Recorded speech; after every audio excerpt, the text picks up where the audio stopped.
This is a special council meeting. Would the clerk please call the roll? Mr. Bilkey. Here. Mr. Engel. Here. Ms. Hannikin. Here. Mr. Molnar. Here. Here. Okay. Ms. Tully. This is not what we consider to be a normal council meeting, so that where we would have remonstratives and input from the residents and anyone else who wanted to speak. We're here to kind of just deal with two pieces of legislation. The first one is ordinance number 30, 2016. And I know that there were some questions that even council members had, and we want to be very transparent, and we'll be open to answering any of those questions for those members of council that have questions. We've answered a list of things that council members had questions about, but we'll answer any more. So Dave, if you have any questions, we'll be happy to answer them. And what I can't answer, the fire chief will answer, and or our finance director, or myself. Well, the one question that I had asked is, last time when the issue came up, it was my recollection, Chief Black, that there were some issues of compatibility between the different departments. I think breathing apparatus and possibly threads for fire hydrants and things like that. And so my question is that an issue between Macedonia and Sagamore? No. No, we're fully compatible then? Yes. Okay. What district were there issues of compatibility with, you remember? You know, I don't know. I don't know what issues there were. They All have right. different SCBA's. We'll have, in the contract, we have that they'll supply SCBA's. So I don't know what the Those are breathing apparatus. Yes. I don't know what the compatibility issues would be. Are those compatible? The ones that they are going to provide, are you saying they're buying new ones, or are there the ones that they're having when you say they're going to supply? What do you mean? Well, they'll be purchasing new ones. Okay. And those, what about the current ones? Are they compatible or not? They have no current ones in Sagamore. Oh, okay. All right. Well, that takes care of that. What's the total cost of this to the city for this this contract? Are we going to have? Is this price going to totally cover our costs? Yes. All right. And when's the contract going to start? It would be September 15th. Okay. I don't have any other questions. I had raised the issue of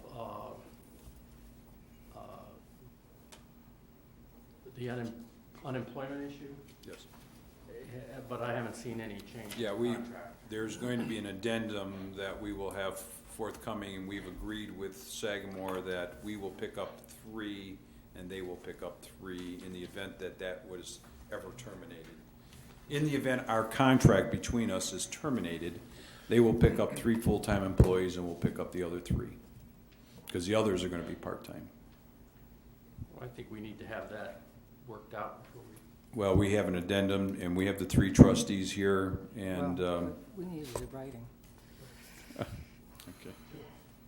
Yes, Paul. My understanding that Jeff and Mark Cadetti already had that worked out. Now, We I don't haven't have seen it. it, but it was my understanding it was done, that they worked that out.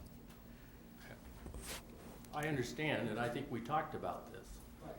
And you said you were going to have it, that it was going to be here, and I just, I'm a lawyer, and I figure if you're going to sign a contract, you ought to have all the addendums. That's all I'm saying. So if it doesn't work doesn't go effect until September, why don't we just have a second reading and we'll do it next week after the addendums? Yeah, well, that's obviously we can't waive the rule of council. We need 4 members to do that, and so therefore I know that Sagamore would like to put this to rest, and so would Macedonia on their behalf. But if that's your wishes, then we will ask for its second reading, and then we'll come back next Thursday, and we will hopefully get this completed. So I do have a couple of items myself, but I can just send it to you on email, so for clarification for Okay. next week. Is that all right? Sure. Or if you would like, why don't you give them to us right now? That way I can get everybody to know what those questions are if you have them already. Okay, I'd like it clarified in the contract, two things. One, I don't believe that we should pay for any of the folks who might be laid off. So if it's 6 people that are going to be laid off, then I think that should be in the contract, that if it's severed early, then we are due the reimbursement for the unemployment. That would be one. Number 2, I'd like more clarification on performance and response times, and specifically depreciation on our ambulances, not theirs. They have said they're going to bring an ambulance to the table, but the ones that we have that we will be using to go to Sagamore, I know we do that now, but now we're in a service contract arrangement, and so I think the expectation is that if their ambulance is out, we'll be over there. So we need to, in my opinion, again, we need to have that clarified in the contract. Can I make one statement? And Chief, we talked about this pretty much in length last week. You made a great presentation of mileage, and it was asked, but it was stated on the web that this will impact our response time, and I very much remember you saying it will not. In fact, there's an addition because we have additional men, we have additional equipment, that there was not an impact to response time for the Macedonia residents. Is that true? Correct, there'd be no impact. There's no fire station there now. We'll be putting a fire station in there. That station will be handling 1/3 less calls than it currently is with Northfield Center, because we will not have Northfield Center calls, which drops off 1/3 of the calls. Northfield Center is still going to have a fire department. They're still going to operate. We did offer them and Northfield Village, per their request, we offered them a price. They both, thus far, Northfield Center has not denied the price, but Northfield Village has. So they were all invited to the table, came to the table. They were offered deals, prices to work together, and they have yet to come to the table. Northfield Center and Northfield Village did send a letter of declination to us. So they are all invited in this contract. They are invited in the future to enter into this anytime in the future, that there's actually part of the contract that would welcome them in and be able to do that. So at this time, Sagamore Hills are the only ones that are willing to come into the contract. Thank you. I got a question. And, I read over the contract. I know there's an opt-out for Sagamore Hills. Is there an opt-out for Macedonia? If we find it not mutual beneficial for us? It is mutual. That is an Okay. opt-out for both parties, Okay. yes. And it is 180 days. 6 months, okay. Mark, there was a question that came up with regards to the addendum for the compensation, unemployment compensation. Have you worked that out with Jeff Snell? Yeah, and we're ultimately going to put that in writing, but the agreement is Sagamore Hills would pay for 3 firefighters' unemployment. The city would be responsible for 3 firefighters as well. Okay. Could we have that? In the event that it was terminated. Yeah. Can we have that back by next Thursday's Sure. meeting so we can have that as a part of this agreement? Although we have the 3 trustees here that have agreed to it already, so it's not even a question. I take their word for it. Their word is their bond. Thank you. You have to have some trust in this world, I guess. Okay, could we have a second reading on this then? I offer ordinance 30, 2016 for its second reading by title only. An ordinance authorizing the mayor to enter into an agreement with the Township of Sagamore Hills, Ohio, to provide emergency fire and medical services to the township. Okay. Next item is ordinance number 32. Mr. Mayor, I'd like to offer ordinance number 32, 2016 for its second reading by title only, please. An emergency ordinance amending sections 18201B, 18203, 18204A of the codified ordinances of the City of Macedonia, Ohio, in order to increase the city's income tax rate to 2.5% for a 5-year period starting on October 1, 2016, and ending on December 31st, 2021, and thereafter at a rate of 2.25% for road improvements and stormwater projects, and submitting the same to the electors on August 2nd, 2016. Okay.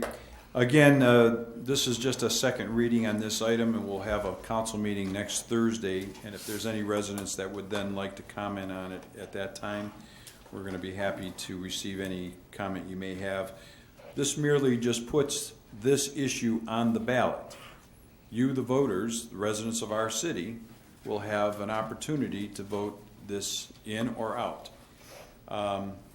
It doesn't pleasure me to have to, because I'm affected greatly by this, by the way, that we need to put a 0.5% on, but this city has about $20 million in road repair and pavement that has to be taken care of, curbs included.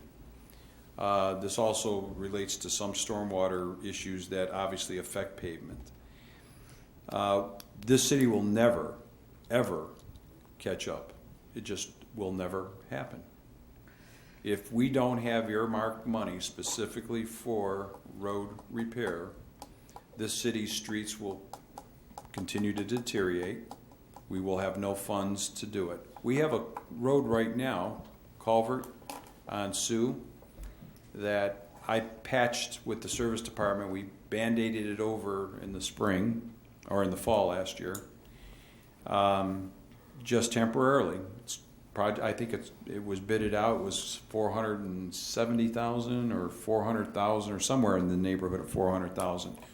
We don't even have any money to do that project at this time, and I'm going to have to either close that road again. So when you talk about a dire need to have earmarked money so that you can go out and take care of these problems, and I defy anyone, and I include you, Sylvia, to tell me, where would you get the money to do $20 million worth of road repair? Where? Where would you find it? Just give me an idea so I can go and pull it off that tree that you're talking about. Well, okay. I think that I've already made the comments on this. We've already expended 15% more this year than we should be expending on departments. We have done other things that are increasing our costs. I believe that we need to do two things. One, we need to dedicate 0.25% to the capital improvements, including road repair. I do not believe that that is going to be a problem if we do a different alternative than you're suggesting. I'll be happy to outline that to the residents. I've already written some things about it, but I will outline it in detail in our next meeting to the residents. We're very much aware of your misleading statements within your little Macedonia civic thing that you put out. But that's the reason nothing misleading, it's fact it's only. misleading, very much misleading. Right. Can I make one comment? That also on the web, it said it was a 25% increase. Only this federal government takes 25% of your money or more. Somebody forgot the dot and the zero, so it's really 0.025 going from 0.02. That's still an impact, and it's still money out of our pockets. I'll have to pay it. So will my husband. But I just want to clarify, it's not 25% of your pay. And then just one other point I want to make too is that the real estate increase in this city has not occurred since the 60s. So the city derives all of its money from its payroll and profit tax. And we're getting some better numbers now to tell us that unfortunately I'm one of the 26% of residents that live and will be affected by this increase. And 73% or so that live outside of Macedonia but work in Macedonia will be affected. We'll have those numbers verified through RITA. We're working with them right now to get those numbers in place. We will also have an updated list of roads that need to be replaced. And the roads that we're referring to are roads that are what we consider to be in poor condition, where they're actually just unraveling and they're all turning into gravel. But when you start looking at some of our interior roads, like residential roads like Crow and streets like that, you can't find funding for those types of road going to the state or the county or the federal government. There's no monies available. You can do that on state routes, county roads, and other roads in the city, but you certainly can't do them on interior residential roads. So unfortunately for the city, we need to take an action like this, to go to the voters and ask that the voters consider it. You know, it's something that you, the voters, need to take and look at and say, do I want my streets repaved? You make that decision. If you don't, then I don't know what the city's going to do, to be very honest with you. I have no idea where to get the money. None. And you'll never be able to catch up with $20 million. Just isn't going to happen. So, anyhow, having said all of that, do we have a motion to adjourn? Do we have a motion to adjourn? Motion to adjourn. Second.